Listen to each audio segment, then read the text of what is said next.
Before the world saw King George V as a stern monarch defending the British crown, he was a man surrounded by relatives who looked like brothers, ruled like rivals, and carried secrets dangerous enough to shake Europe. But one cousin crossed an invisible line, and George never forgave him. In the royal houses of Europe, blood was never just blood. It was a treaty. It was a weapon. It was a promise spoken through marriages, titles, inheritance, and carefully arranged loyalties that stretched from palace to palace like a golden chain. Kings called each other cousins. Queens wrote to each other as sisters. Princes grew up believing that family could shield them from disgrace, protect them from enemies, and soften the consequences of dangerous choices. But behind the polished language of kinship, there was always another truth waiting in silence. The closer someone stood to the throne, the more dangerous they became if they turned careless, ambitious, or resentful. George understood this better than most. Long before he became the guardian of the British crown, he had watched how quickly affection could become obligation, and how easily obligation could become risk. He was not born with the luxury of trusting everyone who shared his blood. He inherited a world where royal families were collapsing under the weight of their own secrets, where old dynasties trembled, and where one scandal could make the public question whether monarchy itself was still worth protecting. To the outside world, George looked controlled, almost cold. But inside that control was fear, a deep, private fear that the crown could be damaged not only by enemies, but by family. And then there was the cousin, not a stranger, not a distant figure lingering at the edge of royal life. This was someone close enough to be welcomed, close enough to be protected, close enough to know what others were never supposed to hear. At first, that closeness seemed harmless, even natural. Royal blood had its own language, and this cousin spoke it fluently. But slowly, whispers began to gather. Small warnings, uneasy reports, moments that seemed minor until they formed a pattern. This cousin was not merely embarrassing. He was becoming politically dangerous. George's decision did not come in a single burst of anger.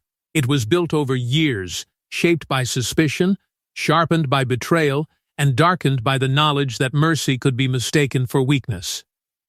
He cut him off not because he felt nothing, but because he feared what affection might cost the crown.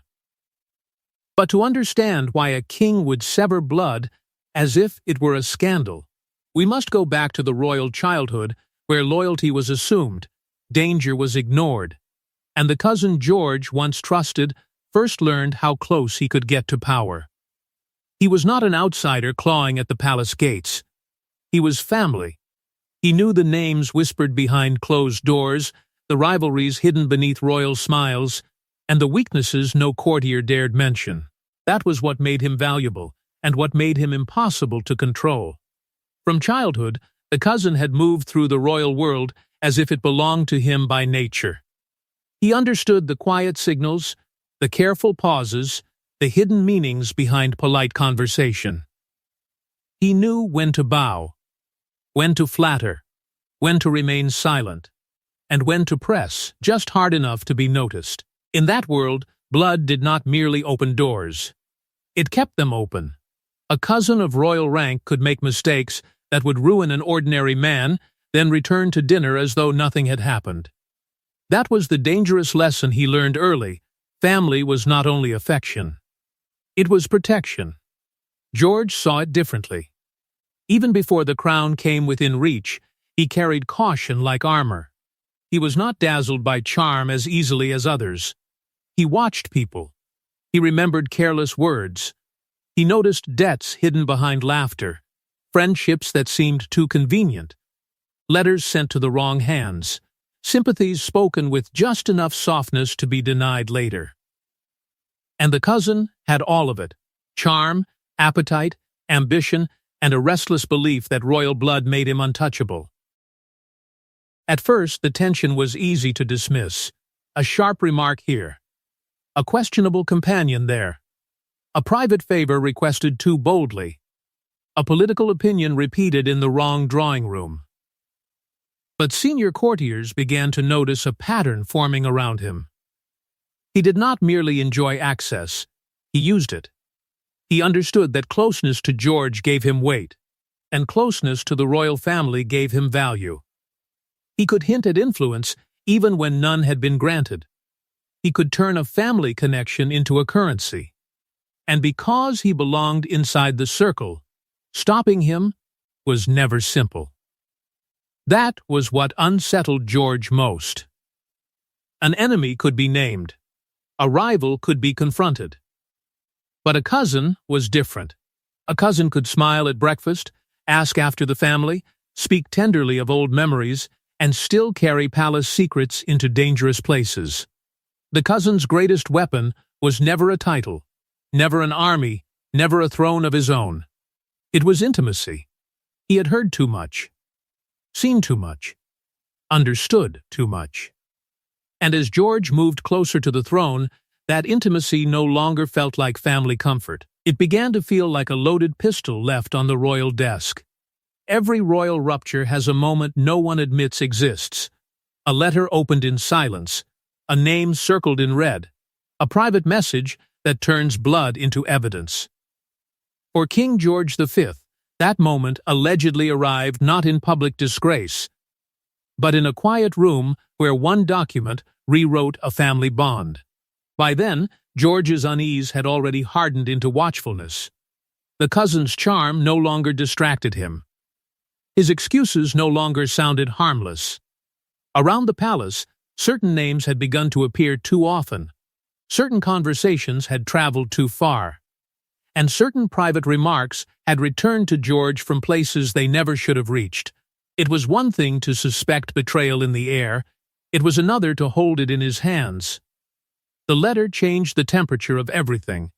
It was not written like a confession. That would have been too simple. Its danger lay in the careful wording, the sly references, the little hints that someone inside the royal circle had been feeding private knowledge to people who had no right to possess it. Royal opinions were repeated with unnatural accuracy. Family weaknesses were described as if they were bargaining tools. Political signals, meant to remain buried beneath ceremony and silence, had been translated into something useful to outsiders. And running through it all was the shadow of the cousin, close enough to know, bold enough to share, confident enough to believe he could survive exposure. George was not merely wounded. He was insulted by the calculation. A careless man might gossip from vanity, but this felt different.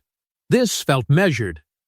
It suggested that the cousin understood exactly what his access was worth and had begun spending it. That realization struck deeper than any public scandal could have done. Because it forced George to confront a truth he had resisted, the danger was not outside the family. It was seated within it. Advisors urged restraint. They warned that direct confrontation might ignite the very fire they were trying to smother. If the cousin was accused, he could deny everything. If he was cornered, he could speak louder. If he was publicly shamed, he might drag the crown into a storm of names, letters, favors, debts, and half-buried family wounds. The monarchy, they reminded George, did not survive by winning every argument. Sometimes it survived by making sure the argument never reached the street. But restraint only sharpened George's anger. When questioned quietly, the cousin reportedly minimized the matter, as though royal secrets were no more serious than dinner-table gossip. That denial was worse than panic. It told George that the cousin did not understand, or refused to understand, the scale of what he had risked. And suddenly, the issue became larger than one letter. If one relative could leak private signals and expect forgiveness, then every family bond became a possible breach. Every cousin became a question. Every act of mercy became a weakness. Yet the letter was only the spark. What truly terrified George was the discovery that his cousin's betrayal reached beyond gossip and into the forbidden machinery of inheritance, influence, and royal survival.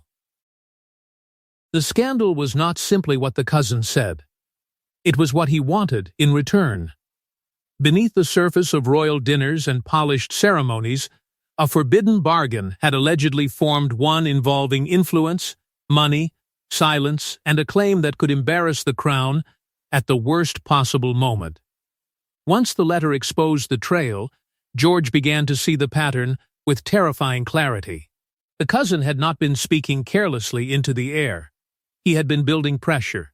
Every whispered confidence, every borrowed connection, every private hint about royal divisions seemed to lead toward one demand: recognition, support, and reward. It was not enough for him to be near power. He wanted power to acknowledge him, feed him, protect him, and perhaps even fear him. The request, when it finally took shape, carried the scent of danger. There were debts that needed quiet settlement. There were claims tied to family privilege, old promises, disputed entitlements, and the shadowy question of what royal blood was truly owed. Some said it concerned an estate once promised but never delivered. Others believed it touched jewels, allowances, or a title that had been deliberately left unresolved. Whatever the precise object, the meaning was unmistakable. The cousin was asking the crown to buy his loyalty. To George, this was more than arrogance. It was emotional blackmail wrapped in family language. The cousin did not arrive like an enemy with a threat in his hand. He came as kin, speaking of fairness, memory, and old affection. That made it worse. He knew exactly which wound to press. He understood that the monarchy could not afford a public quarrel over money, inheritance, or hidden favoritism. He knew that a denied relative could become a dangerous witness, especially if that relative had letters, stories, and names tucked away like weapons. The courtiers saw the trap. If George yielded, the cousin would learn that pressure worked. If George refused, the cousin might expose the very things the palace had spent years burying beneath discipline and silence. And the timing could not have been more perilous. Across Europe, ancient thrones were trembling. Royal families were being judged not by divine right, but by public suspicion.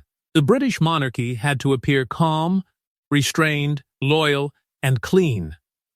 It could not look like a private club paying off its own blood to keep secrets hidden. George began to understand the full horror of it. His cousin did not merely want rescue. He wanted leverage. He wanted the crown to admit, without saying it aloud, that his silence had value. And once silence has a price, betrayal becomes a business. And then came the crisis that turned private tension into public danger, forcing George to choose between the cousin he had known and the crown he was sworn to protect. A monarchy can survive gossip. It can survive extravagance. It can even survive family cruelty. But it cannot survive the suspicion that its heart belongs somewhere else. And when George's cousin became linked to foreign influence, old affection hardened into something far colder: royal necessity. The danger now moved beyond private letters and hidden demands. It entered the air around the crown, thick with suspicion, nationalism, and fear. Europe was no longer a comfortable family table where kings and queens exchanged greetings across borders. It had become a continent of nervous governments, angry crowds, and collapsing trust. The same royal blood that once seemed like proof of unity now looked, to many, like divided loyalty. A cousin with foreign ties was no longer just complicated. He was combustible. George felt the pressure tightening from every side. Ministers wanted certainty. Courtiers wanted distance. The public wanted reassurance that the British monarchy belonged entirely to Britain, not to some tangled web of cousins, dynasties, and old-world loyalties. And the cousin, with his careless friendships and controversial connections, had become exactly the kind of figure the crown could not afford to defend. Every foreign contact looked suspicious. Every private alliance invited whispers. Every reckless statement seemed to confirm the worst fear: that royal blood might answer to more than one flag. Newspapers began circling the matter without naming the deepest wound. They did not need to print the whole story to make the palace tremble. A hint was enough. A phrase was enough. A question raised in Parliament, a rumor repeated at dinner, a minister's uneasy silence. These were the sounds of danger approaching. George understood the language of public anxiety. He knew when a scandal was still invisible, and he knew when it was beginning to find its shape. The family urged caution. Some pleaded for patience, reminding him that blood should not be discarded because of gossip or political panic. They spoke of old bonds, childhood affection, shared history, and the cruelty of abandonment. But George heard something else beneath their appeals. He heard the risk of hesitation. Advisers warned him that restraint could be mistaken for complicity. If he continued to protect the cousin, the crown might appear to be sheltering the very weakness it denied. That was when the emotional wound became almost unbearable. George was not merely rejecting a troublesome relative. He was cutting into his own lineage, severing a bond that had once seemed protected by birth itself. But kings are not allowed to suffer like ordinary men. They are expected to turn pain into policy. And George, trapped between memory and monarchy, began to accept the brutal truth. To save the crown, he might have to amputate his own bloodline.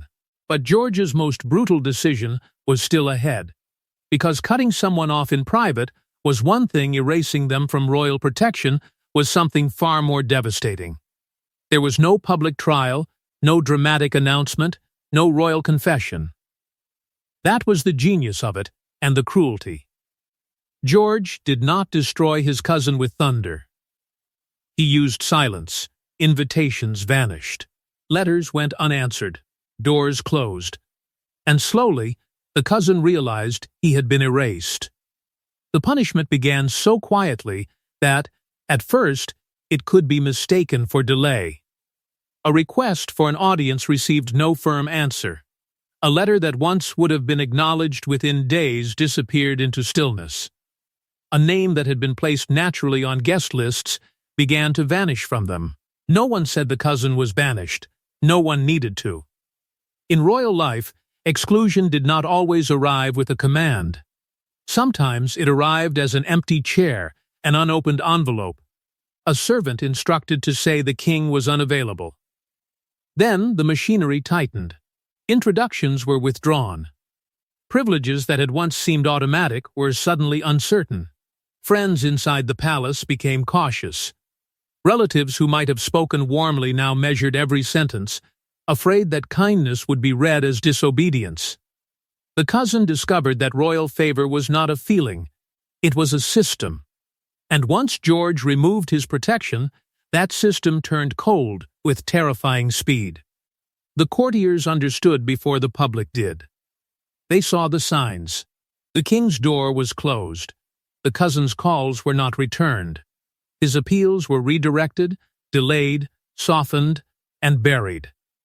Men who had once bowed with eager respect now offered polite distance. Women who had once welcomed him into family confidence now avoided being used as messengers. He was not only losing access to George, he was being cut away from the entire royal network that had made him feel untouchable. But desperation has its own voice. The cousin tried to reach back through memory.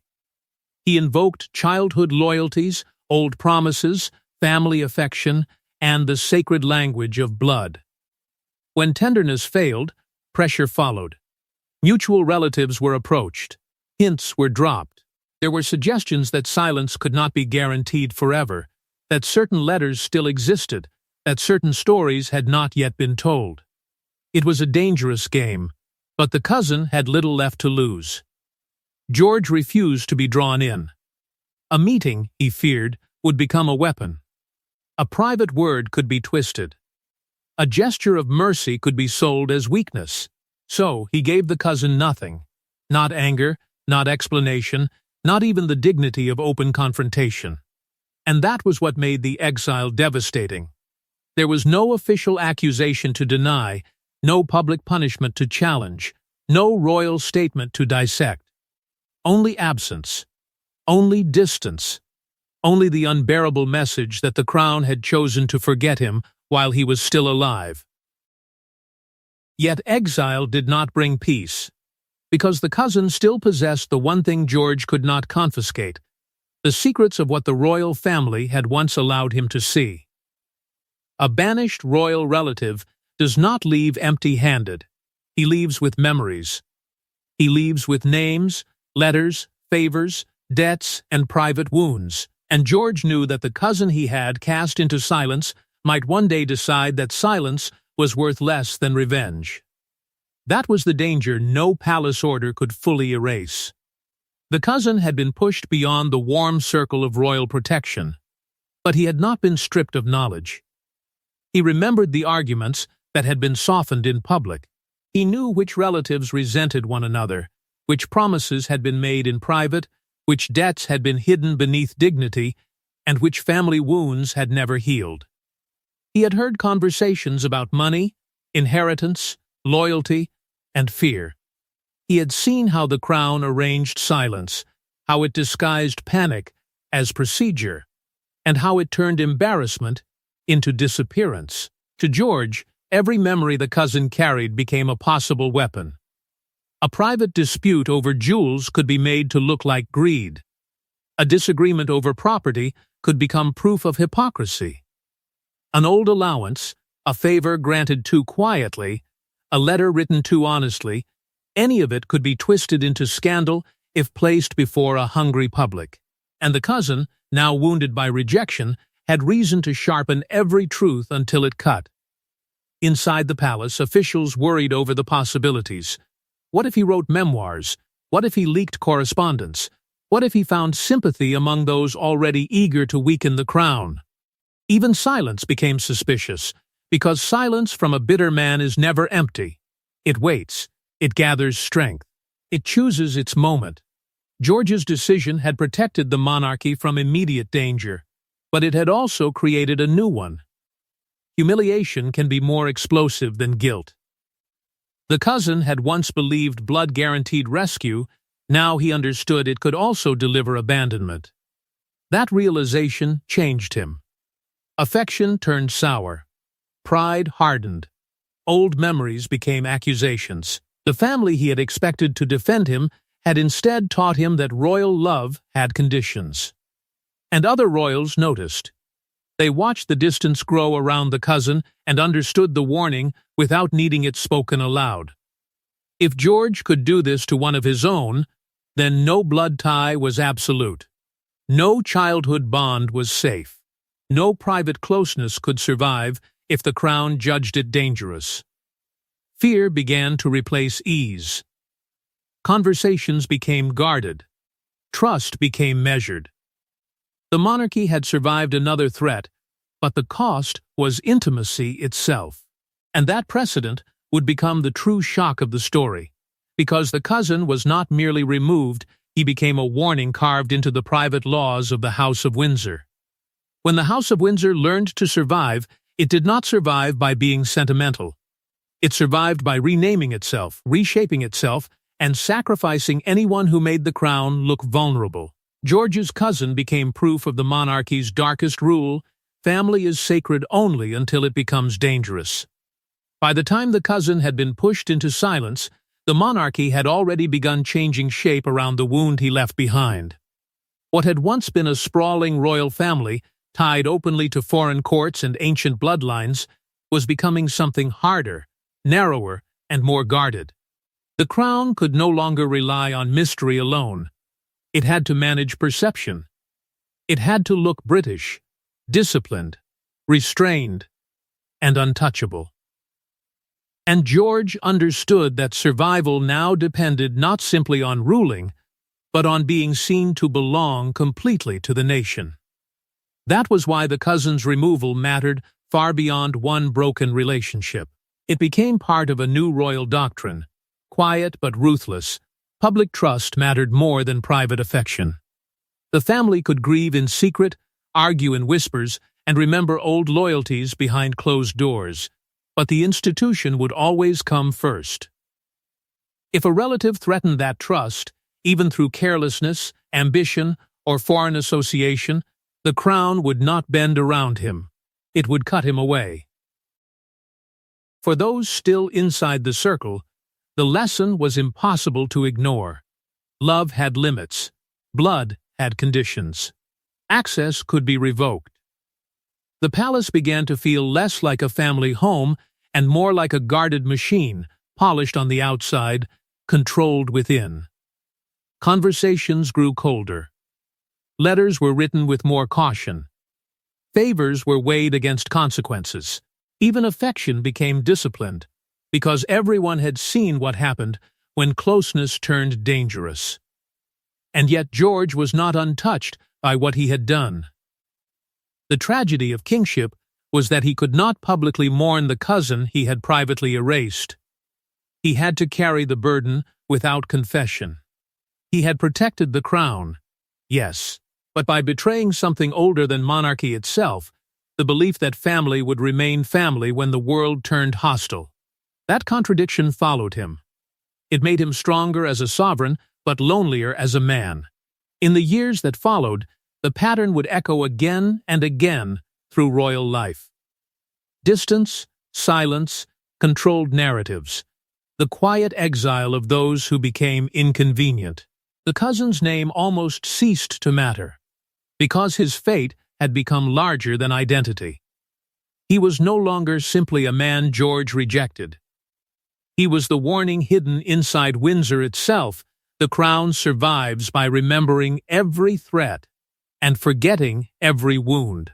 But the final question remains, did George cut off his cousin because the cousin betrayed him, or because the cousin exposed what the monarchy truly was when survival was at stake? In the end, the most shocking part was not that King George V cut off his cousin. It was that he did it so completely, so quietly, and so effectively that the world was left asking the wrong question. The mystery was never just why, it was what the cut protected. By the time the cousin stood outside the warmth of royal favor, George had already made peace with a truth most families would call cruel. One unstable relative could undo years of careful repair. The monarchy had survived suspicion, foreign entanglement, private embarrassment, and the dangerous weight of old bloodlines. It had renamed itself, disciplined itself, and taught the public to see it not as a fragile dynasty of cousins and quarrels, but as a national institution. And George feared that one bitter man, armed with secrets and resentment, could tear open everything the crown had stitched shut. That is what made the cousin both guilty and tragic. He had played too close to power. He had treated access as currency, family as leverage, and silence as something that could be negotiated. But he had also believed in the oldest royal illusion of all, that blood would save him. He thought kinship meant rescue. Instead, it brought scrutiny. Every word he spoke was measured. Every friendship was questioned. Every demand was judged, not by family feeling, but by what damage it could do to the crown. George, then, was not simply heartless. He was something colder and more frightening, a man shaped by the institution he served. The crown had trained him to see danger where others saw emotion. It had taught him that mercy could become weakness, that affection could become liability, and that a king must sometimes bury the man inside himself to preserve the symbol above him. His cousin may have betrayed him, but monarchy demanded the final betrayal in return. So the cutoff was not personal revenge.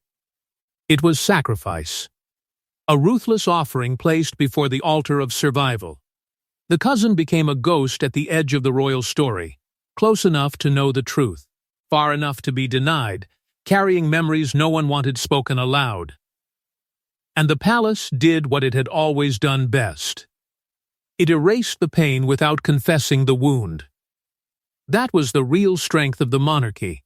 Not that it avoided scandal, but that it learned how to swallow scandal whole and continue smiling. George's choice became more than a family rupture. It became a blueprint. Distance, silence, removal, control.